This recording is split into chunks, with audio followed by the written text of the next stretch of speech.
If I would get an opportunity to meet with an MP or a senator today, I would ask them to make changes to the current express entry immigration system, which made it even harder for international students to get their permanent residentship. International students come here and contribute to the economy. They work hard day and night to pay their high tuition fees and pay taxes as well. La chose la plus importante que ce gouvernement pourrait faire pour les étudiants serait de rendre l'éducation gratuite et accessible pour tous. When we train more doctors, more nurses, more teachers, more engineers, all of us benefit. That's why we should move towards a system of post-secondary education paid for by all of us, not just the individual receiving it, universal and accessible to everyone.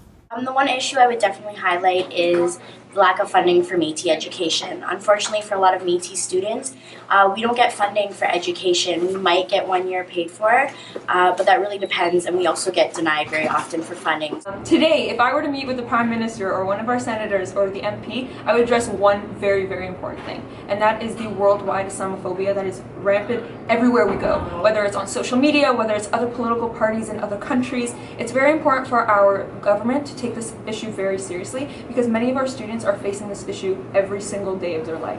Increase the funding for our university sector, but more specifically for our grad programs, and also create more scholarships, more grants for our grad students instead of creating more federal loans and federal debt. If I had the opportunity to talk to an MP or a senator today, I would bring up the issue of mental health in the North. Because in the North we have such a lack of mental health services in the community, it would be really important to put a focus on them in our universities. 80% of international students stay in Canada, and we need to make this a friendlier and more attractive place to study. As a continuing education student, I would like to let you know how much more difficult it is for mature and part-time students to access education. Single parents or single moms usually who want to come back to school and upgrade their skills and improve their life, they have to, it's so much more costly because they have to pay for daycare, and it's really not a good situation to be in as a mature and part-time student. Si aujourd'hui je parlerais à un ministre ou à un membre du gouvernement au Parlement, je demanderais de travailler sur une loi qui mettrait fin à l'alliance qu'on fait entre le montant que gagne chaque parent par année et aux bourses qu'on devrait remettre aux étudiants. I would also in that conversation like to dispel the myth that students are not ready to work or that students want a free ride or are entitled.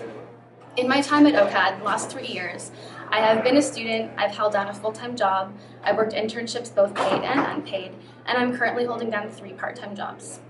In that time, I've also been the sole provider for my household, and I'm not an exception to the rule. So many of my peers are also working while they're students and they're ready to work.